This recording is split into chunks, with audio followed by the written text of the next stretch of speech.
Niseme tu kwa dhati, Mheshimiwa Jaji Mkuu, nimefurahi sana kunikaribisha ili nije nishiriki na ninyi kwa mara ya kwanza katika siku hii muhimu.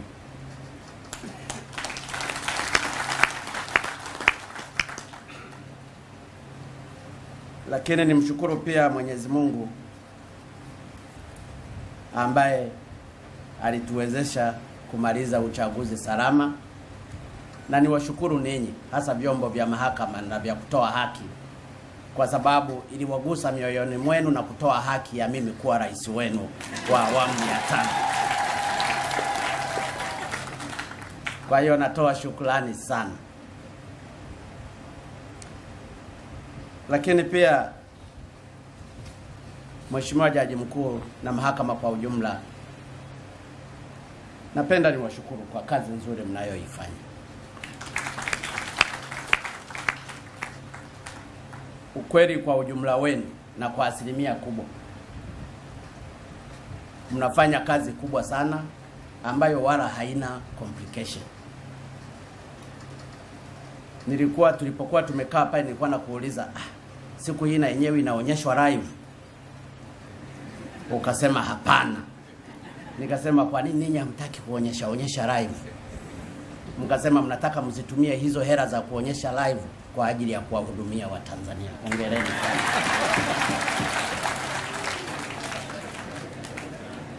Kwa sababu hapo nazungumza bilioni 3 kwa ajili ya kushughulikia kesi za uchaguzi. Lakini katika vipindi ambavyo tunaonyesha katika kipindi kimoja kwa wiki 2 au zaidi, ukionyesha live coverage unatumia bilioni 4. Kwa hiyo kwa busara ya kawaida tu ni vizuri uzikate kule milioni 4 za kuonyesha live, uzipeleke kule zikatoe hukumu kwa kesi za uchaguzi za waheshimiwa wabunge. Kwa sababu kupanga ni kuchagua. Na inawezekana mngependa pia hata mnavyotoa hukumu zenu kule muwe watu wanaona live.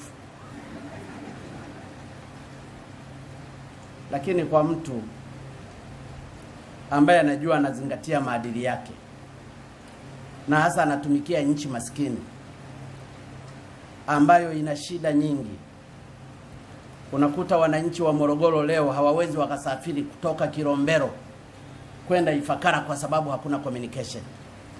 Na ni kwa sababu tu labda zimekosa shilingi milioni 900 za kumlipa kandarasi ambaye anatakiwa kujenga pale. Umeelezea hapa shida ambazo mmezipata mahakama, kwamba kwenye mwaka 2013 zilitengwa zaidi ya bilioni 26, baadaye zikapandishwa zikafika mpaka bilioni 41 kwenye bajeti iliyopita. Baadaye zikashuka chini kwa asilimia 70 zikawa bilioni 12.3, nazo hamjapata hata senti 5 leo. Kwa kiongozi uliopewa kuongoza nchi yenye changamoto za namna hiyo, ni lazima ukae na kufikiria ni wapi pa kupeleka na wapi pa kunyima.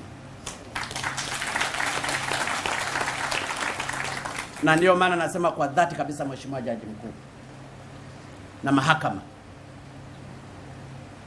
mnafanya kazi ya Mungu. Mnafanya kazi kwa ajili ya Watanzania. Imagine mtu hao amekaa mahakamani kwa miaka 10. Maamuzi hayajatolewa, ni kwa sababu tu pamekosekana haki yake, na baadaye baada ya hukumu aonekana ameshinda. Hata kwa malaika tunaweza tusisamehewe. Kwa hiyo ndio maana nimeanza na kuwapongeza kwa kazi ngumu mnazozifanya katika mazingira magumu, lakini kwa faida ya Watanzania. Mimi sio mwanasheria, lakini ninazipenda sheria, kwa sababu nafikiri hata Mungu anapenda sheria. Ndio maana aliweka amri 10 akampa Musa ili sheria zikatekelezwe, ingawaje watu hawataki kutekeleza sheria. Lakini sheria ni sheria, na sheria ndio mahali pekee pa kuweza kutoa haki. Na ndio maana Mheshimiwa Jaji Mkuu, nimeanza kwa kuwashukuru sana kwa kazi ngumu mnayoifanya, lakini siku zote mmekuwa mkimtanguliza Mungu ili haki za Watanzania, watu wa Mungu waweze wakazipata mapema na kwa haraka. Na ndiyo maana katika takwimu zako umeeleza ni kwa namna gani mmehangaika katika kutoa haki, kwa kutoa maamuzi ya haraka, na ukatoa hata masharti kwamba katika mahakama za mwanzo angalau kila mmoja minimum au ametoa maamuzi 260. Wako waliojitokeza wametoa mpaka 900. Lakini nataka nikueleze Mheshimiwa Jaji Mkuu, kama ni majipu hawa ambao hawakufikia 260 ndio majipu yako ulionayo ambayo unatakiwa uyashughulikie.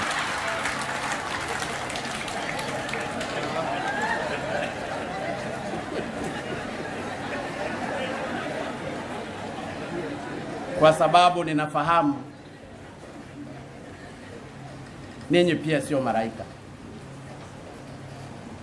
Kuna binadamu, na katika binadamu pia wanaweza wakajitokeza wengine ambao watakuwa wanaharibu kazi nzuri ya mahakama mnayotaka kuifanya.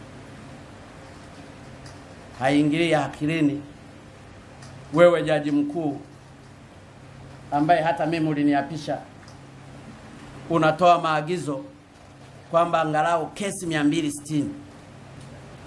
Halafu mtu huyo anapinga agizo lako na bado unamwangalia tu, halafu leo unasema umempa siku 7. Sasa sina uhakika hizo siku 7 atazihukumu hizo kesi 260.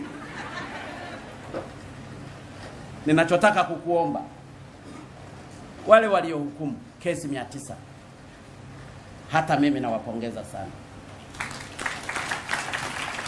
Lakini wale wanaoharibu sifa nzuri ya mahakama, ninaomba Mheshimiwa Jaji Mkuu uanze kuchukua pia hatua.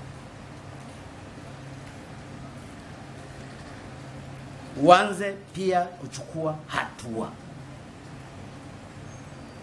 Tusipochukuliana hatua, hakuna kitakachofanyika. Hata mimi ninapochukua hatua zingine humu serikalini, msifikiri mimi ni mnyama sana. Mimi ni mpole kweli, lakini nafikia mahali pengine ni lazima ufanye.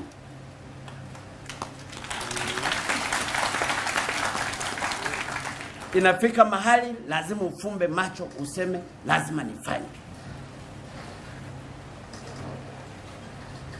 Kwa sababu yanayofanyika ndani ya serikali ni ajabu sana.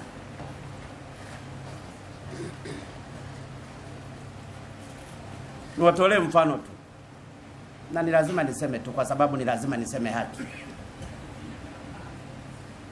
Ninyi wote hapo inawezekana mnajidai mna vitambulisho vya taifa, lakini hebu mcheki vitambulisho vyenu vya taifa kama vina signature zenu. Kama atasimama hata mmoja hapa mwenye kitambulisho cha taifa chenye signature yake, anyoshe hapa mkono. Hakuna. Lakini vitambulisho vilivyotolewa na Mheshimiwa Jaji Luvuva vina signature zetu. Yeye kwa fedha ambazo ni chini ya bilioni 70 ametengeneza vitambulisho milioni 22.7. Huyu kwa fedha bilioni 179.6 ametengeneza vitambulisho havikufika hata milioni 2.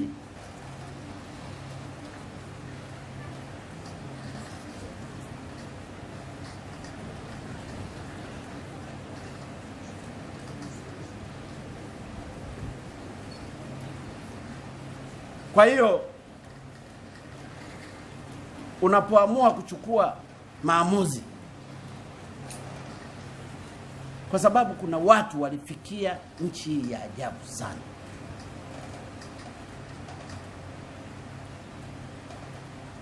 Siku naingia madarakani ilikuwa ni shida kulipa mishahara ya watumishi, lakini kule makontena TPA yanapita bila kulipiwa ushuru. Na inawezekana hata tukiwaleta mahakamani mtawaachia ninyi waheshimiwa majaji.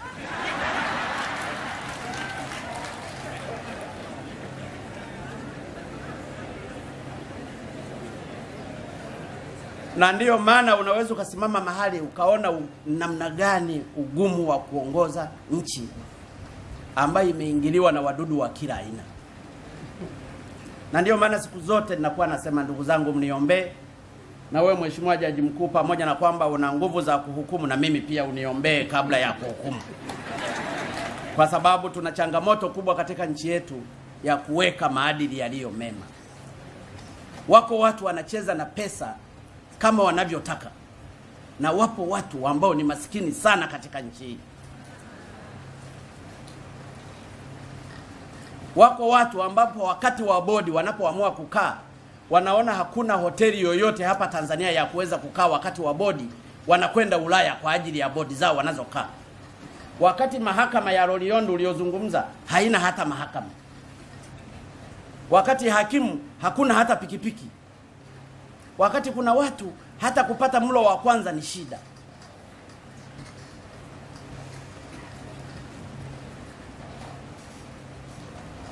Ndiyo nchi hii tulipofikia. Na ndiyo maana ninaomba mahakama, watoa haki mahali popote, kwa sababu mwenye uwezo wa kuhukumu humu duniani ni majaji na mahakimu, ukiacha ile hukumu inayotolewa na Mungu. Kwa hiyo ninyi mnamwakilisha Mungu katika dunia na katika nchi yoyote.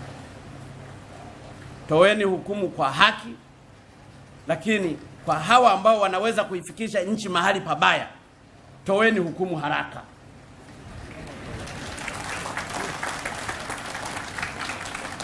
Na watu wenye hela wana mbinu nyingi. Ukimwambia kudhaminiwa hata kwa bilioni 5, watajitokeza wengi wa kumdhamini kwa bilioni 5, kwa sababu ameiba bilioni maelfu alionayo.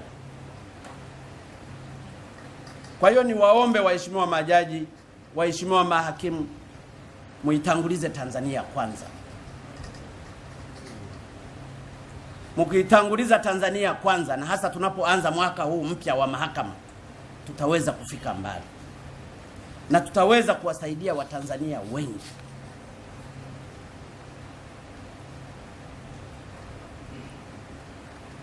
Leo hapa Mheshimiwa Jaji Mkuu, nikitoa tu mfano, kuna kesi 442 za watu waliokwepa kulipa kodi serikalini. Zile kesi kama zingeamuliwa, gharama yake ni trilioni 1. Kesi hizi zimekaa tangu mwaka 2010 mpaka leo 2015.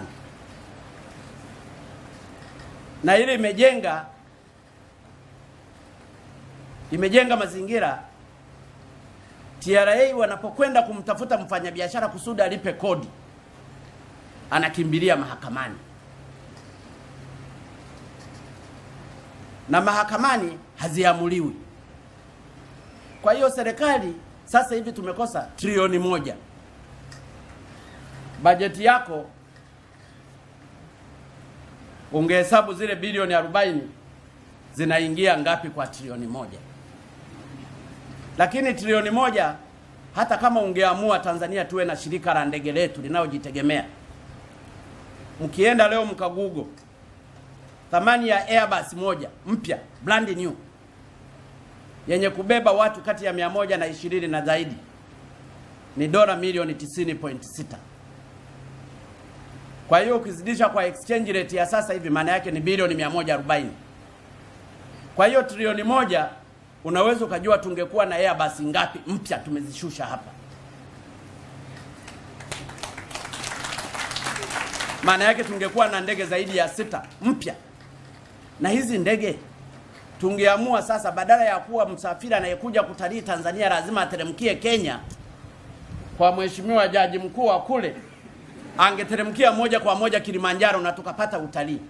Kwa sababu akishateremka uwanja wa Jomo Kenyatta ataanza kuwaona wanyama wako pale pale. Hahitaji kuja huku kwa ndugu zangu huku.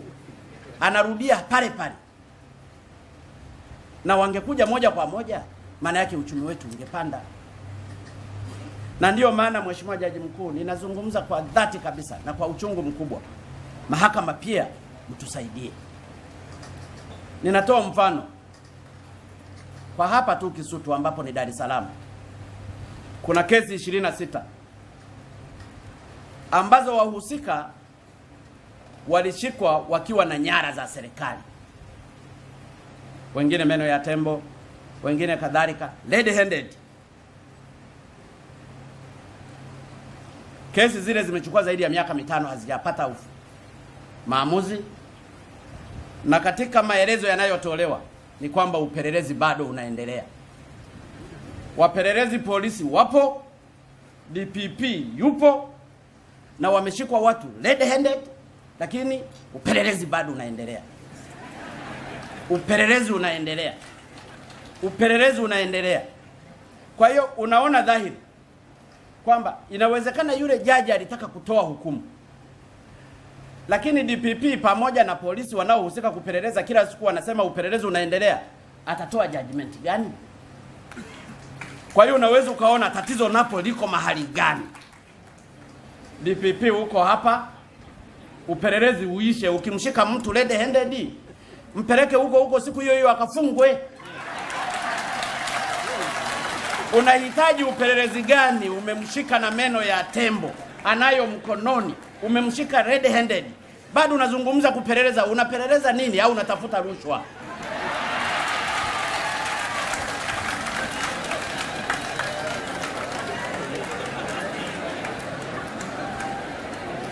Ninayazungumza haya ili vyombo vyote vinavyohusika katika kutoa haki vitimize wajibu wao. Tukifanya hivyo tutaisaidia hii nchi. Hata malalamiko haya Mheshimiwa Jaji Mkuu nayo yatoa ya kukosa development fund, mimi nikuombe basi leo katoe hiyo hukumu za hizo kesi 422. Robo ya fedha hizo nitazileta mahakamani.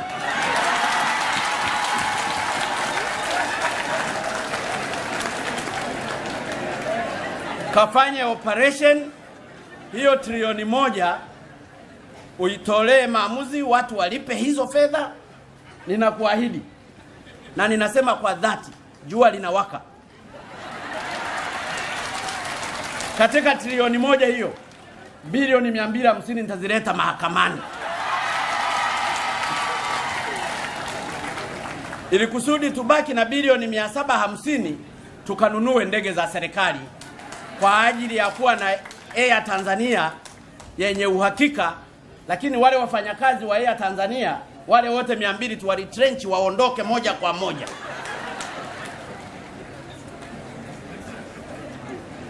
Ninazungumza hivi waheshimiwa, kwa sababu nataka mabadiliko. Haiwezekani nchi kama Tanzania ina kila kitu, haiwezekani ikawa nchi maskini. We are supposed to be donor country. Tumebaki kuomba misaada wakati kila kitu tunacho. Tanzanite iko Tanzania tu, lakini wauzaji wakubwa wa Tanzanite duniani ni India, wanafuata na Kenya. Tuna ugonjwa gani? Shetani gani huyo ambaye tukaombe angalau aondoke kwa Watanzania?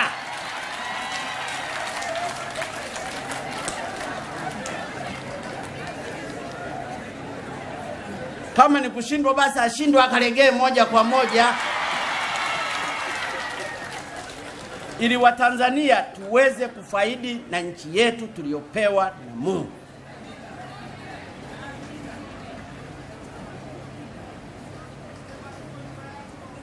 Mheshimiwa Jaji Mkuu, inawezekana anaingia kwenye direction ambayo hukuitaka sana, lakini nataka niseme tu, kwenye mahakama za ardhi kuna kesi zaidi ya 556 ambapo msajili ameshindwa tu kuandika barua kwamba haya mafaili na yaleta kwenye mahakama kuu. Na kesi hizo zingine zimechukua miaka 10.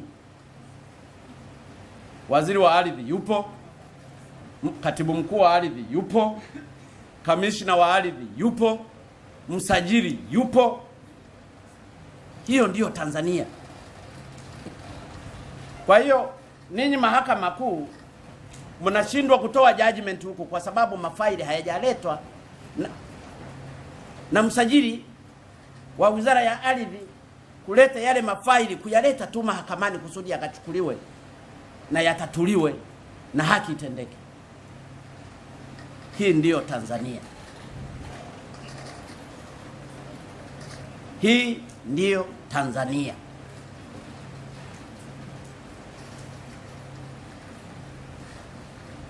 Juzi nilikuwa nazungumza, tuna mabenki zaidi ya 54 hapa katika nchi hii. Machifu executive wa wizara mbalimbali wanakaa na fedha. Katika fedha ambazo wanazikusanya zingine ni za serikali.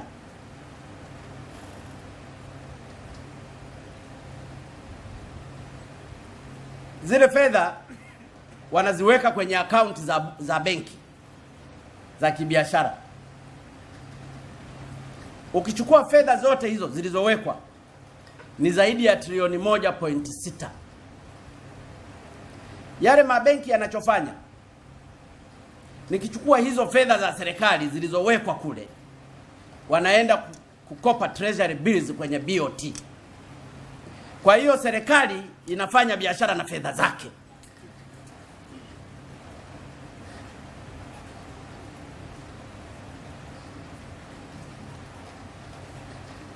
TANESCO wana bilioni 169, TANAPA wana bilioni hijui ngapi, TCRA and so on and so on.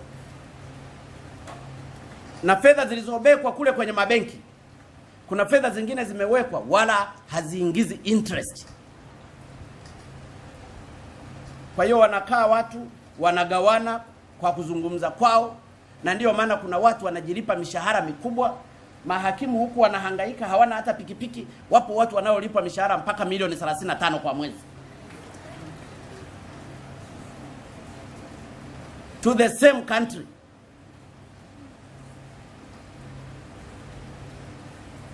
The same country, the same people. Kwa hiyo kinachofanyika, haya mabenki wala hayajali kukopesha watu wa kawaida ili business iende kama kawaida. Kwa sababu they do a big business with the BOT kwa kutumia treasury bills. Kwa hiyo ikihitaji hela kuuza kwenye mabenki haya, hayo mabenki haya yakihitaji kununua fedha BOT, yanatumia hizi hela zilizowekwa na machifu executive. Kama ni za TANAPA, hizo ndio zinatolewa, zinakwenda kununua huko, wanapata interest. Serikali ina move with its own money.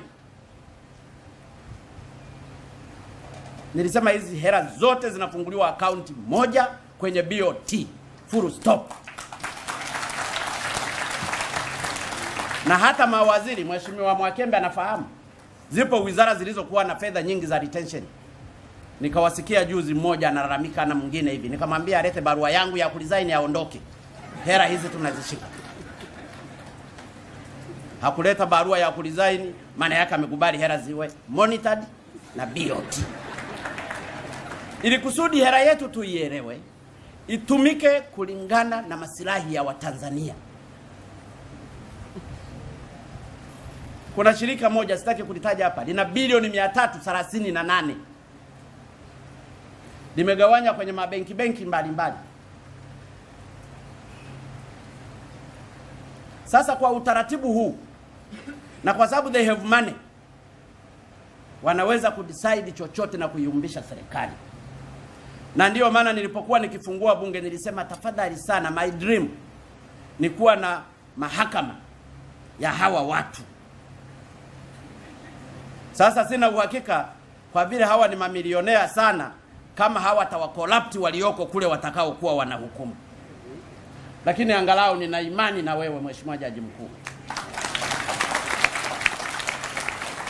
Harakisheni kuunda hii mahakama. Wala hatuhitaji kwenda mpaka kwenye bunge na kufanya mabadiliko. Kama tuna mahakama ya kitengo cha ardhi, kama tuna mahakama ya kitengo cha biashara, kwa nini tusiwe na mahakama ya kitengo cha mafisadi? Twende haraka, huu muda tunaochelewa wanaichezea hii nchi. Mumenichagua kuwa rais wenu, niliahidi nitasema ukweli, na huu ndio ukweli nao usema kwenu.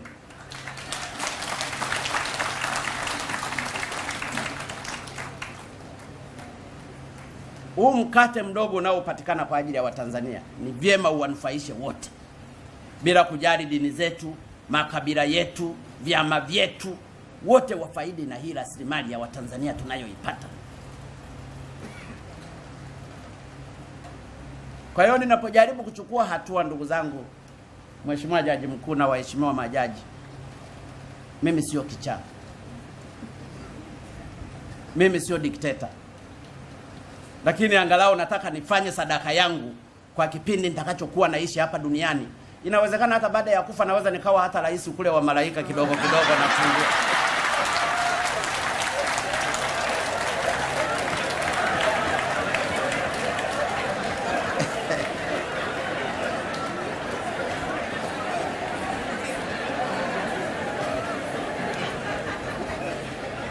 Kwamba ulitimiza wajibu wako. Mheshimiwa Jaji Mkuu, najua mengi ambayo nitaka niyazungumze leo, lakini nataka nikuhakikishie yale maombi yote uliyoyatoa hapa nitayazingatia. Umezungumza mengi ya kuboresha masilahi ya wafanyakazi wako. Umezungumza kutaka kupata fedha za development za kutosha ili ufanye kazi. Na kwa sababu wewe umejipanga kwa ajili ya hapa kazi tu, ni lazima nikusupport.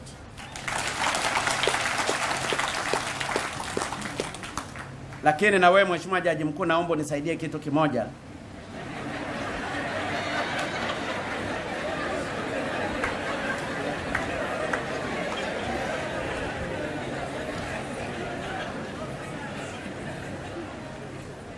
Katika mahakama mna kitu kimoja ambapo huwa mnatumia fedha kwa ajili ya kuwasomesha wafanyakazi wenu. Ni kitu kizuri, lakini inawezekana pia mnajipa mzigo ambao sio wenu, kwa sababu kwa sasa hivi mnasomesha karibu wafanyakazi 540. Ukisomesha wanafunzi 540 na wengine wapeleke chuo kikuu, wakati kuna bodi ya mikopo ambayo ninaipelekea hela mimi kwa ajili ya kusomesha Watanzania, ni matumizi mabaya ya pesa.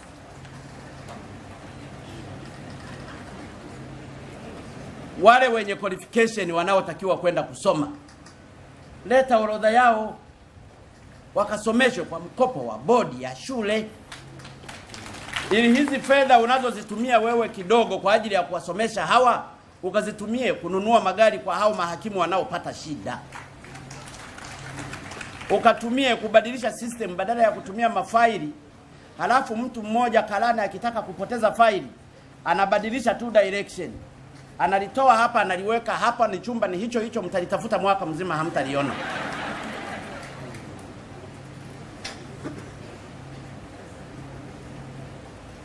Sasa hizo fedha ambazo ninyi mnazitumia kwa ajili ya kusomesha,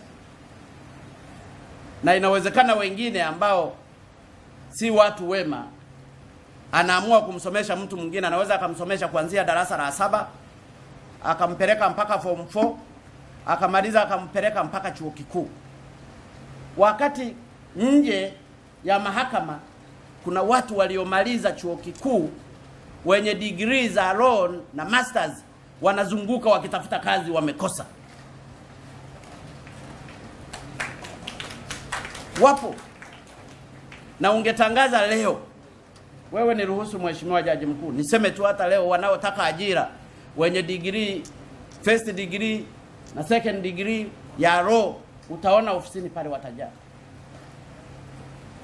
Kwa hiyo hata wale walioshindwa kuhukumu kufikia lengo ulioliweka wewe, mtoa haki, ulisema 260 na wao wengine wakakomea hata less than 100, unawabakiza wa nini? Huruma hii ndiyo inajipaka matope mahakama.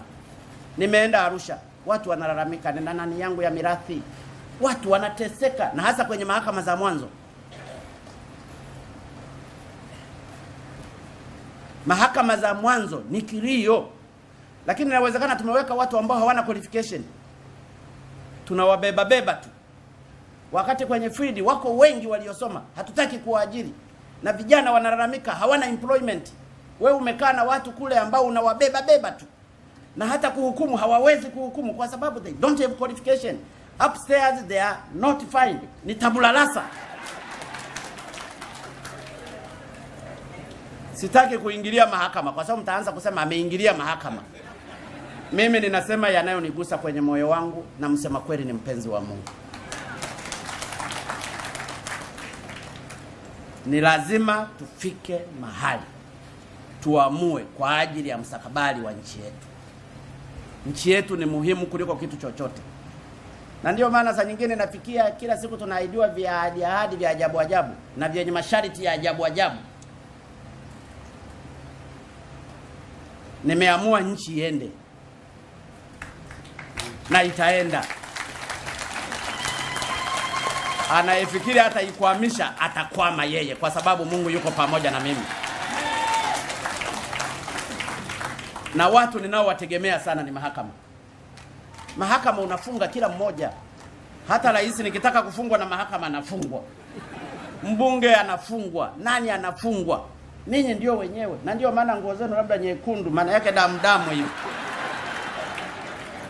Na mimi leo nimejaribu kuigaiga kidogo, nikavaa angalau tai nyekundu. Lakini mahakama zetu tukisimama imara kwa ajili ya masilahi ya nchi yetu, tutakwenda. Na mimi nakuhakikishia Jaji Mkuu, kweli nasema fedha za development nitawapa. Na Mheshimiwa Mwakembe uko hapa leo, katika budget ya mwaka huu lazima tuweke fedha nyingi kwa ajili ya mahakama. Halafu washindwe wao, mwaka kesho nitasema hapa.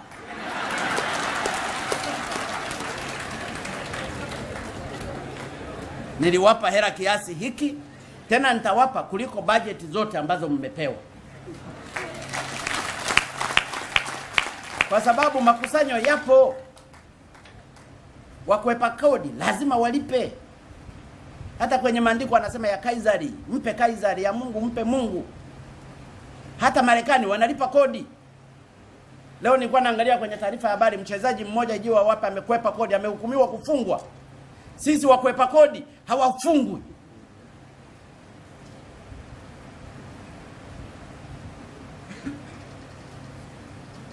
Akitoka natoka kule, alafu anaanza kutamba na fedha zake. Ifike mahali mahakama mtusaidie, muwafunge wakwepa kodi. Ni lazima tubadilike.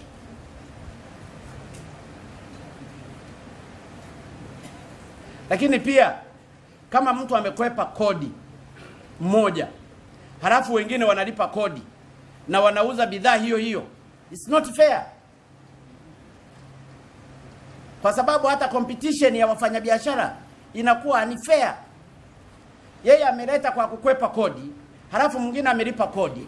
Aliyekwepa kodi bidhaa zake atazishusha chini.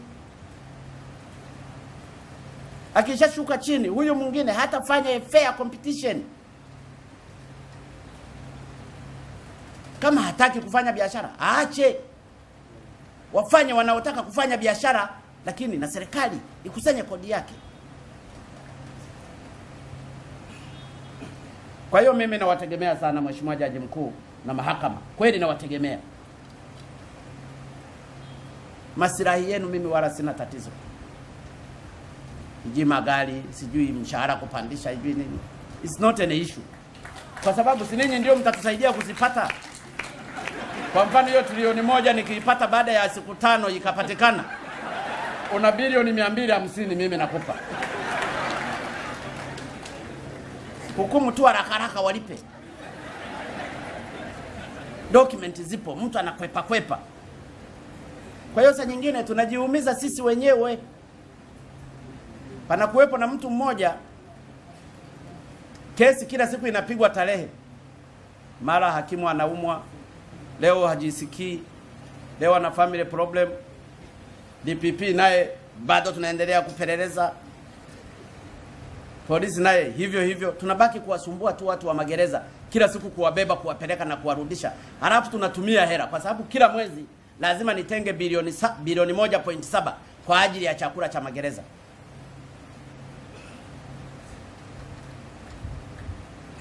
This is our country. Tunatakiwa tuibadilishe sisi. Tusitegemee mtu mwingine kutoka nje wa kuibadilisha Tanzania. Kila mmoja ajikomiti katika mahali pake alipo. Kama ni jaji, toa hukumu kweli haraka haraka. Kwa mfano wale waliohukumu wakatoa maamuzi zaidi ya kesi 900. Niletee majina yao na mimi niwaandikie barua ya kuwapongeza.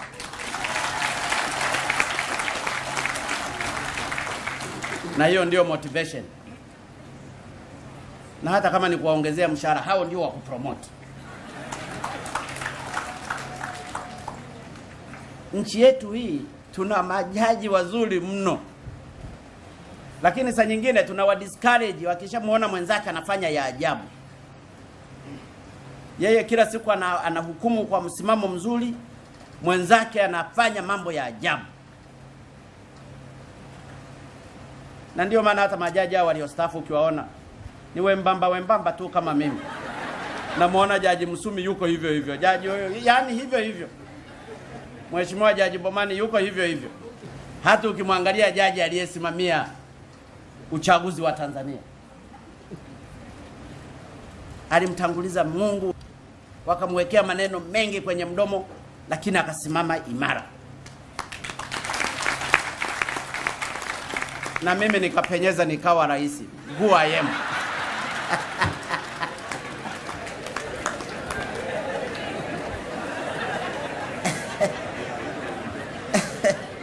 Ingawaje najua na kipata cha moto kwa sababu kazi ni ngumu kweli. Mheshimiwa Jaji Mkuu, nisingependa nipoteze muda wenu kwa mwingi, lakini nasema kwa dhati nina imani kubwa na mahakama. Nina imani kubwa na wewe. Ninafahamu changamoto zilizopo ni nyingi. Ni nyingi. Lakini nataka kukuhakikishia tutazitatua wote pamoja. Naomba watendaji wote wa mahakama mniamini.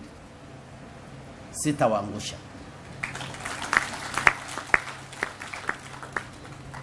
Sitawaangusha na nitafanya kazi kweli na ninyi. Mna watendaji wazuri.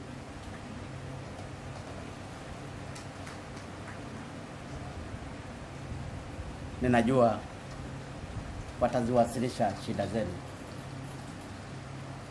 Na kwa sababu sasa hizo fedha hamjapata zozote kwenye mgao na ukuja, na ni waziri, unikumbushe. Lazima nitoe pesa. Na inawezekana zitasaidia hata kutoa hukumu za kuzipata hizi trilioni 1 zinazokuja.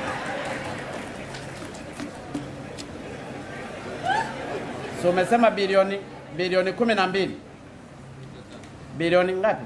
12.3. Ni kuahidi kitu.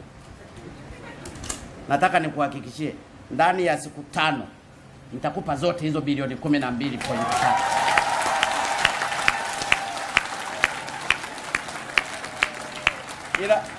Ila hizo kesi za watu waliokwepa zile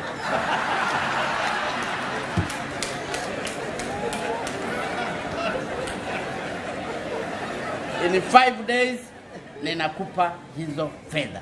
Na Chief Secretary, kwa sababu huko hapa, Chief Secretary, toa instruction kwa Katibu Mkuu wa Wizara ya Fedha zipatikane hizo fedha. Ikiwezekana hata kesho kutwa wapelekewe. Alafu kazi ibaki. Ndio faida ya kuwa rais, mzee wangu.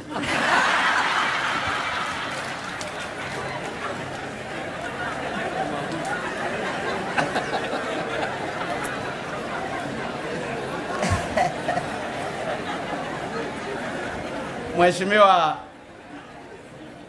Jaji Mkuu, waheshimiwa majaji wote mlioko hapa, Mheshimiwa Naibu Spika, waheshimiwa viongozi sana mliohudhuria hapa. Niliona nizungumze haya ambayo nilitaka kuyazungumza. Mnisamehe sana kama kuna mahali nimewakwaza. Lakini nilitaka nizungumze yaliyomo moyoni mwangu. Hotuba yangu iko hapa, sikuyaweka sana. Unajua ukifuata sana yanayoandikwa humu, utasoma hotuba ya yule aliyekuandikia, sio hotuba yako.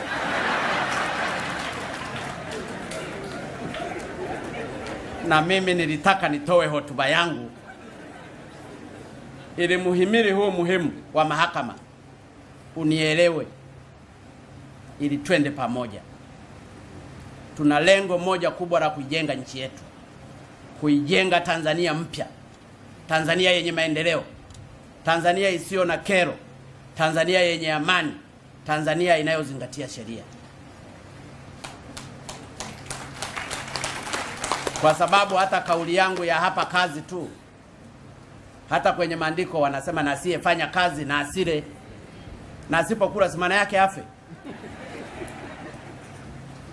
Kwa hiyo ninaamini kwamba ushirikiano wa serikali yangu ninayoiongoza, nataka niwahakikishie na nikuhakikishie Mheshimiwa Jaji Mkuu, tutakupa support yote ili hii mikwamo iweze kuisha. Lakini na yale na mimi niliyoyasema basi na mimi unizingatia hayo angalau kwa kuyatekeleza, ili twende pamoja kwa faida ya nchi yetu.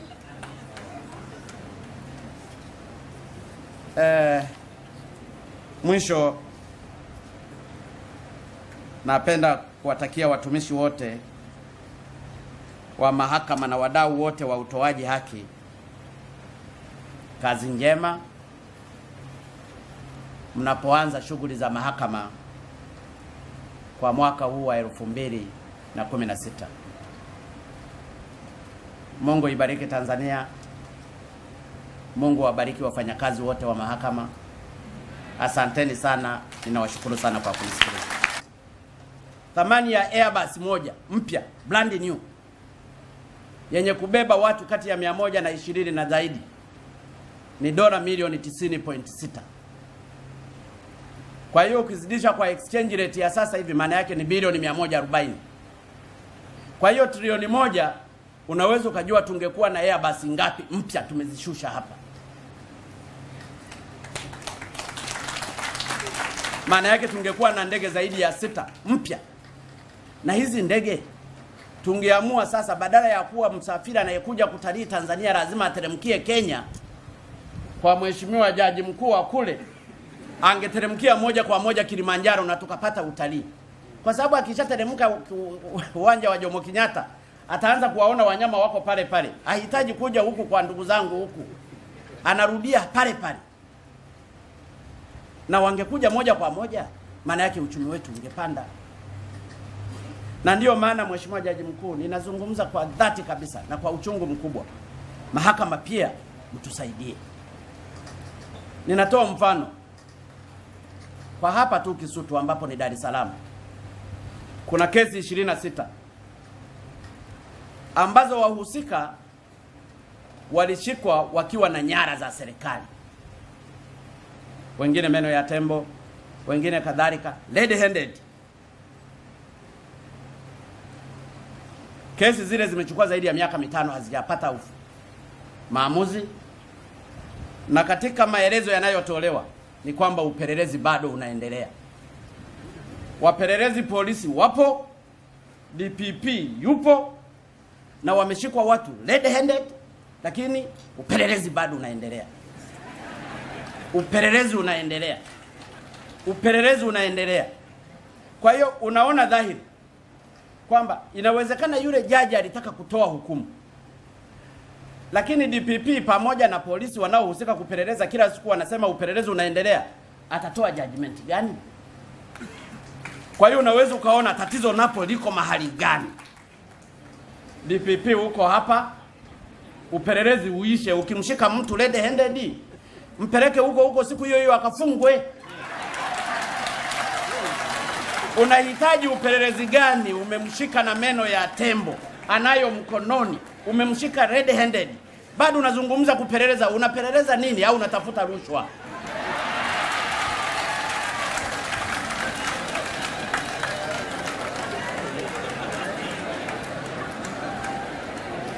Ninayazungumza haya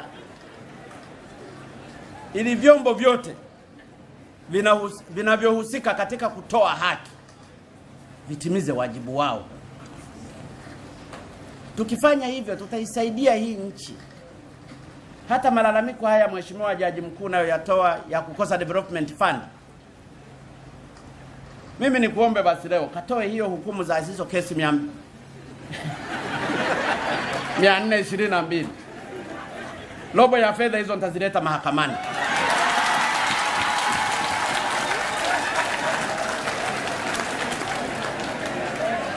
Kafanye operation hiyo trilioni 1, uitolee maamuzi, watu walipe hizo fedha. Ninakuahidi na ninasema kwa dhati, jua linawaka. Katika trilioni 1 hiyo, bilioni 250 nitazileta mahakamani, ili kusudi tubaki na bilioni 750 tukanunue ndege za serikali kwa ajili ya kuwa na Air Tanzania yenye uhakika. Lakini wale wafanyakazi wa Air Tanzania wale wote 200 tuwaretrench, waondoke moja kwa moja.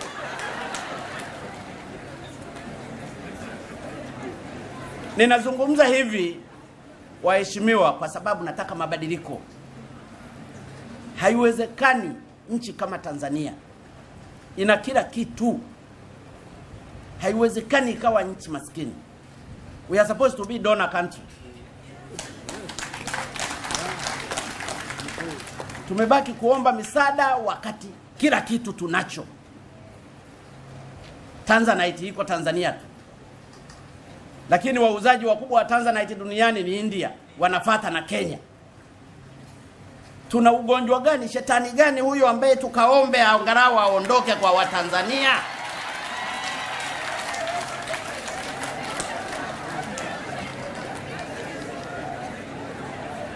Kama ni kushindwa basi ashindwe akalegee moja kwa moja, ili Watanzania tuweze kufaidi na nchi yetu tuliyopewa na Mungu.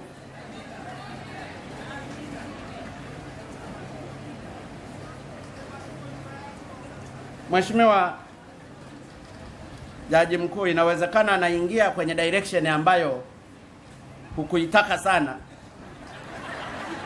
lakini nataka niseme tu, kwenye mahakama za ardhi kuna kesi zaidi ya 556 ambapo msajili ameshindwa tu kuandika barua kwamba haya mafaili na yaleta kwenye mahakama kuu, na kesi hizo zingine zimechukua miaka 10. Waziri wa ardhi yupo, katibu mkuu wa ardhi yupo, kamishna wa ardhi yupo, msajili yupo. Hiyo ndiyo Tanzania. Kwa hiyo ninyi mahakama kuu mnashindwa kutoa judgment huku kwa sababu mafaili hayajaletwa na msajili wa Wizara ya Ardhi kuleta yale mafaili, kuyaleta tu mahakamani kusudi yakachukuliwe na yatatuliwe na haki itendeke. Hii ndiyo Tanzania. Hii ndiyo Tanzania.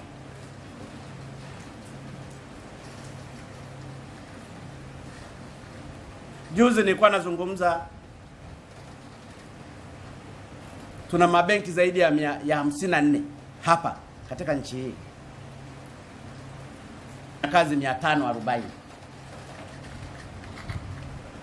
Ukisomesha wanafunzi 540 na wengine wapeleke chuo kikuu, wakati kuna bodi ya mikopo ambayo ninaipelekea hela mimi kwa ajili ya kusomesha Watanzania,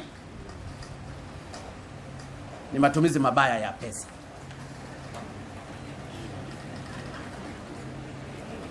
wale wenye qualification wanaotakiwa kwenda kusoma, leta orodha yao wakasomeshwe kwa mkopo wa bodi ya shule, ili hizi fedha unazozitumia wewe kidogo kwa ajili ya kuwasomesha hawa ukazitumie kununua magari kwa hao mahakimu wanaopata shida, ukatumie kubadilisha system badala ya kutumia mafaili. Halafu mtu mmoja kalana akitaka kupoteza faili anabadilisha tu direction, analitoa hapa analiweka hapa, ni chumba ni hicho hicho, mtalitafuta mwaka mzima hamtaliona.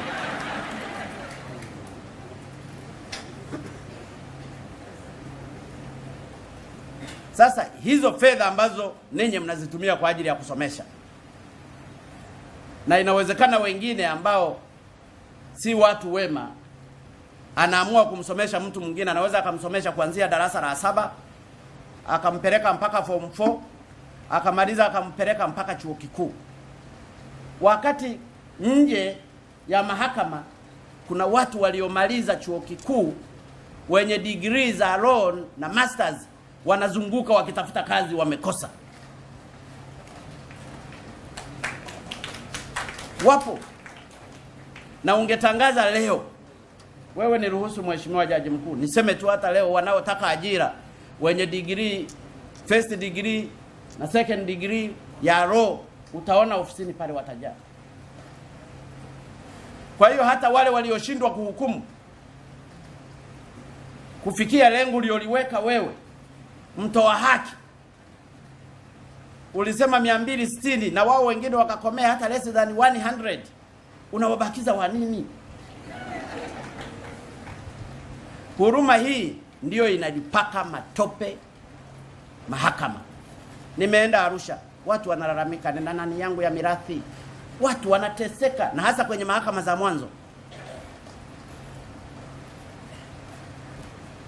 Mahakama za mwanzo ni kilio, lakini inawezekana tumeweka watu ambao hawana qualification, tunawabeba tu, wakati kwenye field wako wengi waliosoma, hatutaki kuwaajiri, na vijana wanalalamika hawana employment. Wewe umekaa na watu kule ambao unawabeba tu, na hata kuhukumu hawawezi kuhukumu kwa sababu they don't have qualification. Upstairs they are not fined, ni tabula rasa. Sitaki kuingilia mahakama kwa sababu mtaanza kusema ameingilia mahakama. Mimi ninasema yanayonigusa kwenye moyo wangu, na msema kweli ni mpenzi wa Mungu. Ni lazima tufike mahali tuamue kwa ajili ya mustakabali wa nchi yetu. Nchi yetu ni muhimu kuliko kitu chochote. Na ndio maana saa nyingine nafikia kila siku tunaidiwa vya ahadi vya ajabu ajabu na vyenye masharti ya ajabu ajabu. Nimeamua nchi iende, na itaenda. Anayefikiri hata ikwamisha atakwama yeye, kwa sababu Mungu yuko pamoja na mimi. Na watu ninaowategemea sana ni mahakama. Mahakama unafunga kila mmoja. Hata rais nikitaka kufungwa na mahakama anafungwa. Mbunge anafungwa, nani anafungwa? Ninyi ndio wenyewe. Na ndio maana nguo zenu labda nyekundu, maana yake damu hiyo. Na mimi leo nimejaribu kuigaiga kidogo nikavaa angalau tai nyekundu. Lakini mahakama zetu tukisimama imara kwa ajili ya masilahi ya nchi yetu, tutakwenda. Na mimi nakuhakikishia Jaji Mkuu, kweli nasema fedha za development nitawapa. Na Mheshimiwa Mwakembe uko hapa leo, katika budget ya mwaka huu lazima tuweke fedha nyingi kwa ajili ya mahakama. Halafu washindwe wao, mwaka kesho nitasema hapa.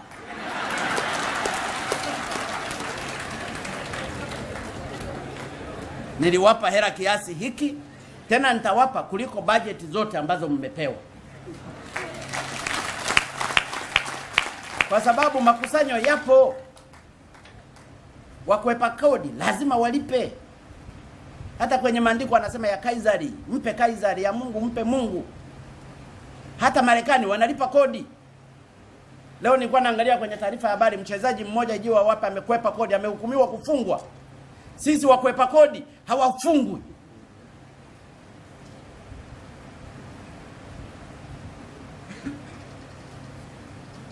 Akitoka natoka kule alafu anaanza kutamba na fedha zake. Ifike mahali mahakama mtusaidie, muwafunge wakwepa kodi. Ni lazima tubadilike.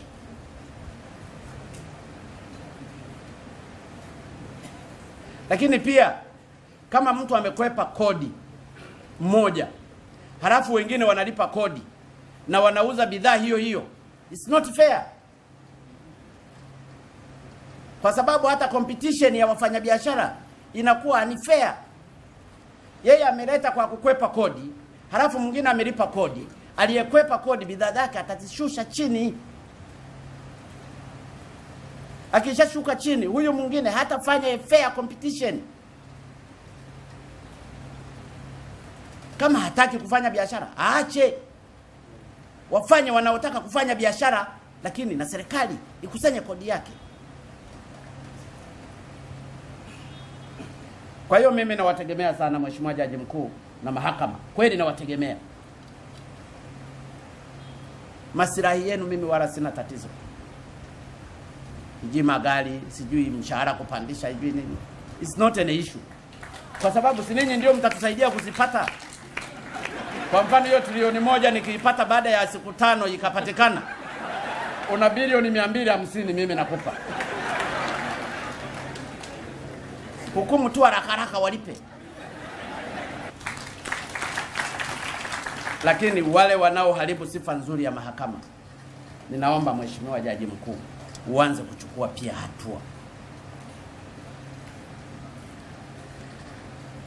Uanze pia kuchukua hatua. Tusipochukuliana hatua, hakuna kitakachofanyika. Hata mimi ninapochukua hatua zingine humu serikalini, msifikiri mimi ni mnyama sana. Mimi ni mpole kweli. Lakini nafikia mahali pengine ni lazima ufanye.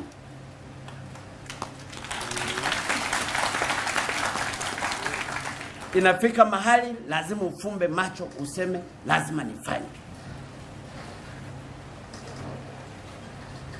Kwa sababu yanayofanyika ndani ya serikali ni ajabu sana.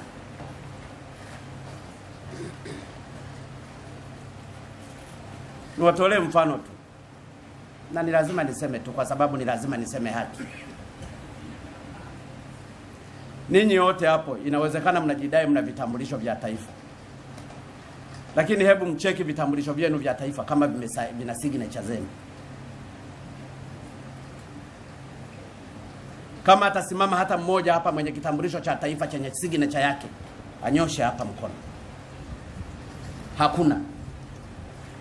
Lakini vitambulisho vilivyotolewa na Mheshimiwa Jaji Luvuva vina signature zetu.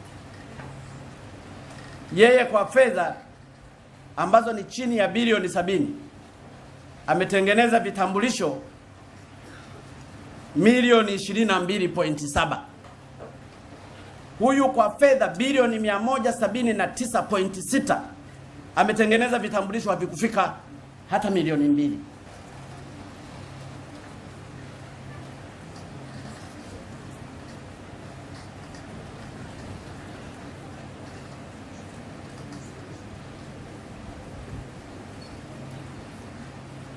Kwa hiyo unapoamua kuchukua maamuzi, kwa sababu kuna watu walifikia nchi ya ajabu sana.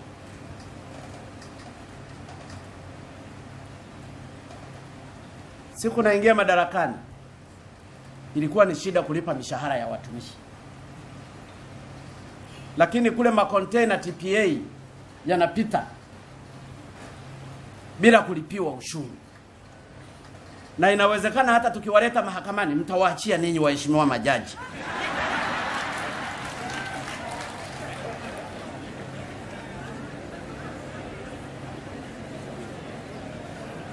Na ndiyo maana unaweza ukasimama mahali ukaona namna gani ugumu wa kuongoza nchi ambayo imeingiliwa na wadudu wa kila aina.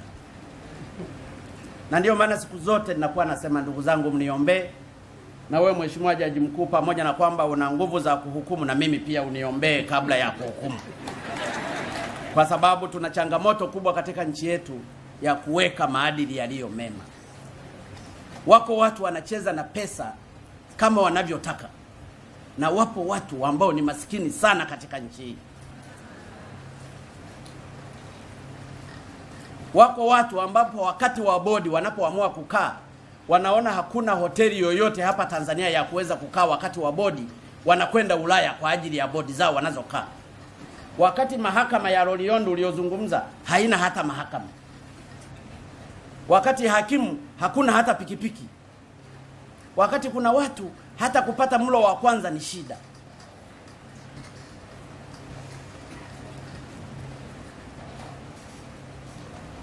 Ndio nchi hii tulipofikia.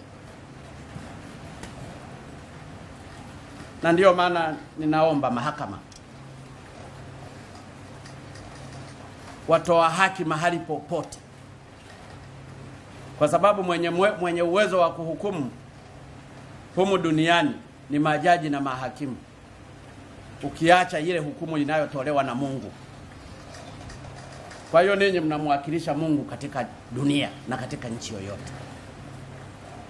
Toeni hukumu kwa haki, lakini kwa hawa ambao wanaweza kuifikisha nchi mahali pabaya, toeni hukumu haraka.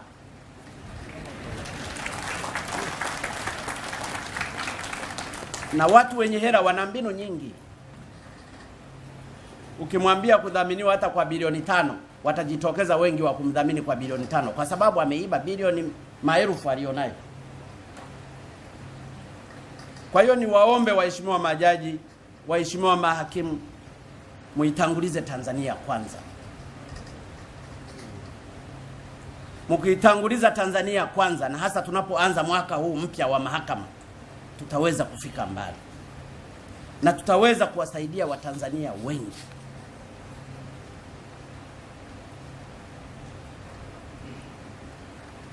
Leo hapa Mheshimiwa Jaji Mkuu, nikitoa tu mfano, kuna kesi 442 za watu waliokwepa kulipa kodi serikalini.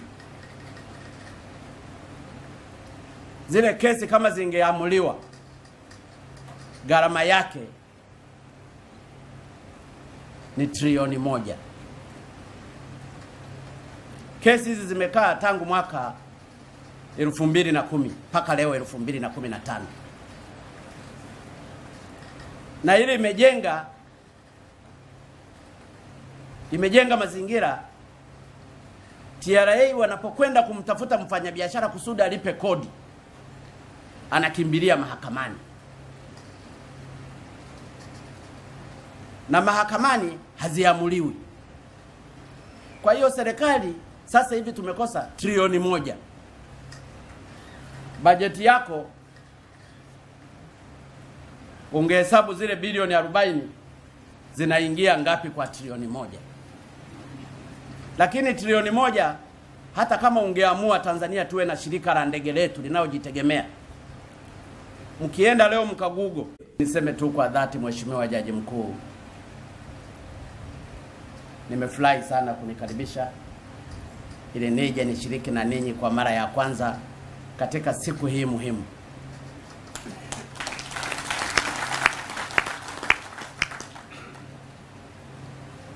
Lakini nimshukuru pia Mwenyezi Mungu ambaye alituwezesha kumaliza uchaguzi salama, na niwashukuru ninyi hasa vyombo vya mahakama na vya kutoa haki, kwa sababu iliwagusa mioyoni mwenu na kutoa haki ya mimi kuwa rais wenu wa awamu ya 5. Kwa hiyo natoa shukrani sana.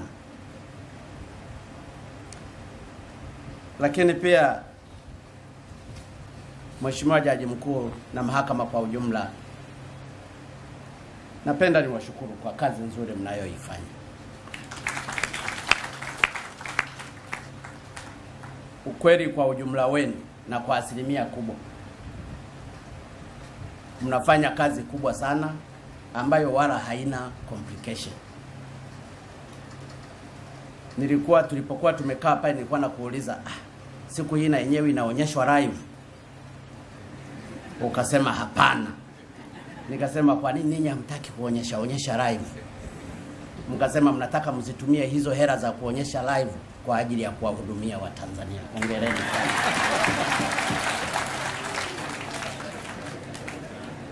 Kwa sababu hapo nazungumza bilioni 3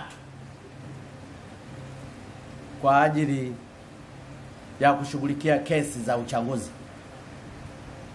Lakini katika vipindi ambavyo tunaonyesha katika kipindi kimoja kwa wiki 2 au zaidi, ukionyesha live coverage unatumia bilioni 4. Kwa hiyo kwa busara ya kawaida tu ni vizuri uzikate kule milioni 4 za kuonyesha live, uzipeleke kule zikatoe hukumu kwa kesi za uchaguzi za waheshimiwa wabunge. Kwa sababu kupanga ni kuchagua. Na inawezekana mngependa pia hata mnavyotoa hukumu zenu kule muwe watu wanaona live. Lakini kwa mtu ambaye anajua anazingatia maadili yake na hasa anatumikia nchi maskini ambayo ina shida nyingi, unakuta wananchi wa Morogoro leo hawawezi wakasafiri kutoka Kilombero kwenda Ifakara kwa sababu hakuna communication. Na ni kwa sababu tu labda zimekosa shilingi milioni 900 za kumlipa kandarasi ambaye anatakiwa kujenga pale. Umeelezea hapa shida ambazo mmezipata mahakama, kwamba kwenye mwaka 2013 zilitengwa zaidi ya bilioni 26, baadaye zikapandishwa zikafika mpaka bilioni 41 kwenye bajeti iliyopita. Baadaye zikashuka chini kwa 70% zikawa bilioni 12.3, nazo hamjapata hata senti 5 leo. Kwa kiongozi uliopewa kuongoza nchi yenye changamoto za namna hiyo, ni lazima ukae na kufikiria ni wapi pa kupeleka na wapi pa kunyima. Na ndio maana nasema kwa dhati kabisa, Mheshimiwa Jaji Mkuu na mahakama, mnafanya kazi ya Mungu. Mnafanya kazi kwa ajili ya Watanzania. Imagine mtu hao amekaa mahakamani kwa miaka 10. Maamuzi hayajatolewa, ni kwa sababu tu pamekosekana haki yake, na baadaye baada ya hukumu aonekana ameshinda. Hata kwa malaika tunaweza tusisamehewe. Kwa hiyo ndio maana nimeanza na kuwapongeza kwa kazi ngumu mnazozifanya katika mazingira magumu, lakini kwa faida ya Watanzania. Mimi sio mwanasheria, lakini ninazipenda sheria, kwa sababu nafikiri hata Mungu anapenda sheria. Ndio maana aliweka amri 10 akampa Musa ili sheria zikatekelezwe, ingawaje watu hawataki kutekeleza sheria. Lakini sheria ni sheria, na sheria ndio mahali pekee pa kuweza kutoa haki. Na ndio maana Mheshimiwa Jaji Mkuu, nimeanza kwa kuwashukuru sana kwa kazi ngumu mnayoifanya, lakini siku zote mmekuwa mkimtanguliza Mungu ili haki za Watanzania, watu wa Mungu, waweze wakazipata mapema na kwa haraka. Na ndio maana katika takwimu zako umeeleza ni kwa namna gani mmehangaika katika kutoa haki kwa kutoa maamuzi ya haraka, na ukatoa hata masharti kwamba katika mahakama za mwanzo angalau kila mmoja minimum au ametoa maamuzi 260. Wako waliojitokeza wametoa mpaka 900. Lakini nataka nikueleze Mheshimiwa Jaji Mkuu, kama ni majipu hawa ambao hawakufikia 260 ndio majipu yako ulionayo ambayo unatakiwa uyashughulikie.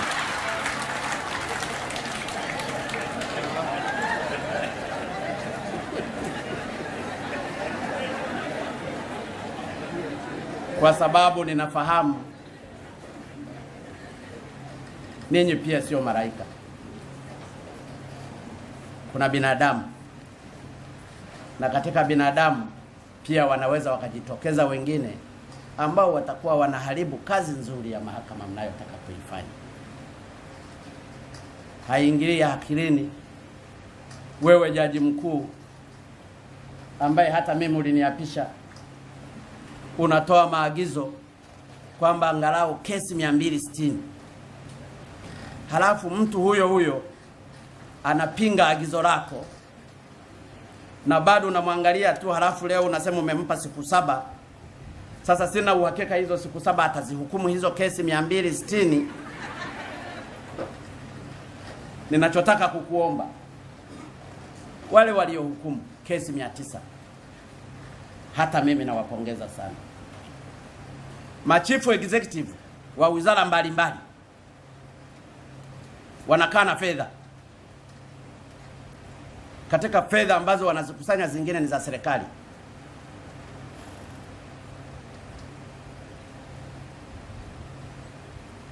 Zile fedha wanaziweka kwenye account za benki za kibiashara. Ukichukua fedha zote hizo zilizowekwa ni zaidi ya trilioni 1.6. Yale mabenki yanachofanya nikichukua hizo fedha za serikali zilizowekwa kule, wanaenda kukopa treasury bills kwenye BOT. Kwa hiyo serikali inafanya biashara na fedha zake.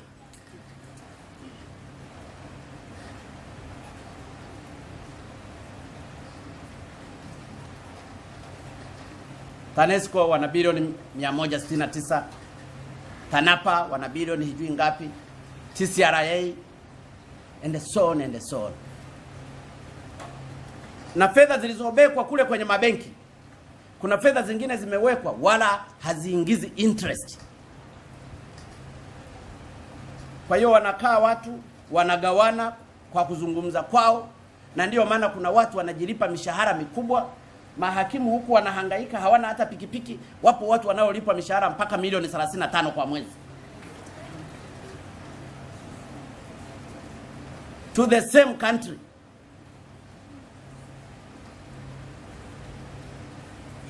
The same country, the same people. Kwa hiyo kinachofanyika, haya mabenki wala hayajali kukopesha watu wa kawaida ili business iende kama kawaida. Kwa sababu they do a big business with the BOT kwa kutumia treasury bills. Kwa hiyo ikihitaji hela kuuza kwenye mabenki haya, hayo mabenki haya yakihitaji kununua fedha BOT, yanatumia hizi hela zilizowekwa na machifu executive. Kama ni za TANAPA, hizo ndio zinatolewa, zinakwenda kununua huko, wanapata interest. Serikali ina move with its own money. Nilisema hizi hela zote zinafunguliwa account moja kwenye BOT. Full stop. Na hata mawaziri, Mheshimiwa Mwakembe anafahamu, zipo wizara zilizokuwa na fedha nyingi za retention.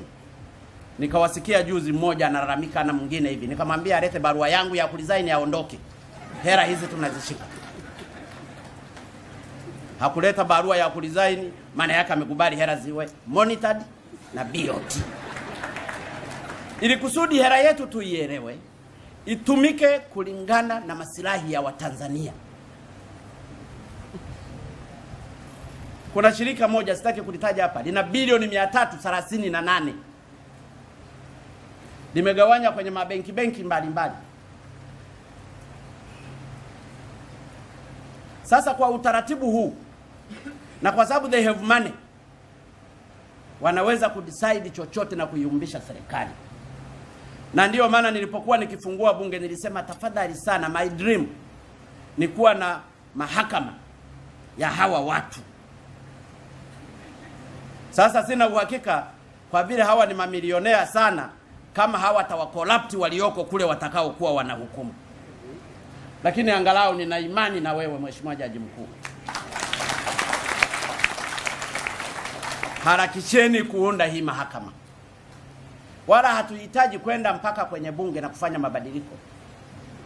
Kama tuna mahakama ya kitengo cha ardhi, kama tuna mahakama ya kitengo cha biashara, kwa nini tusiwe na mahakama ya kitengo cha mafisadi? Twende haraka, huu muda tunaochelewa wanaichezea hii nchi. Mumenichagua kuwa rais wenu, niliahidi nitasema ukweli, na huu ndio ukweli nao usema kwenu.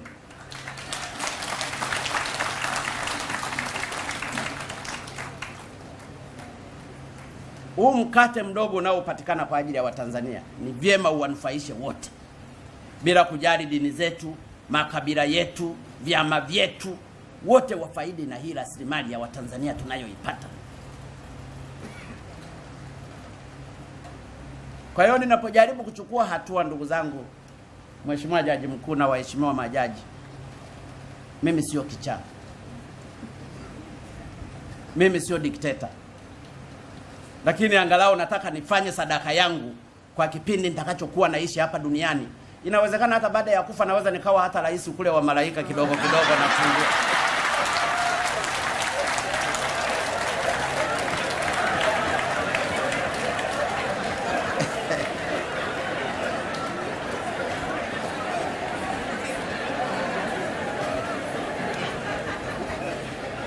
Kwamba ulitimiza wajibu wako.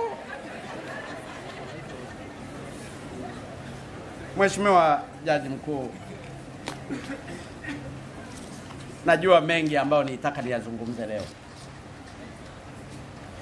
lakini nataka nikuhakikishie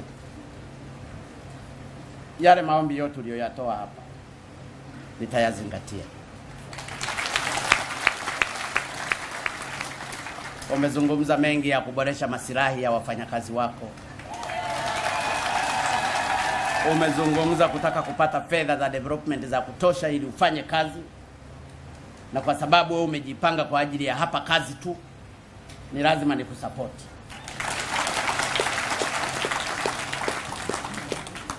Lakini na wewe Mheshimiwa Jaji Mkuu, naomba unisaidie kitu kimoja.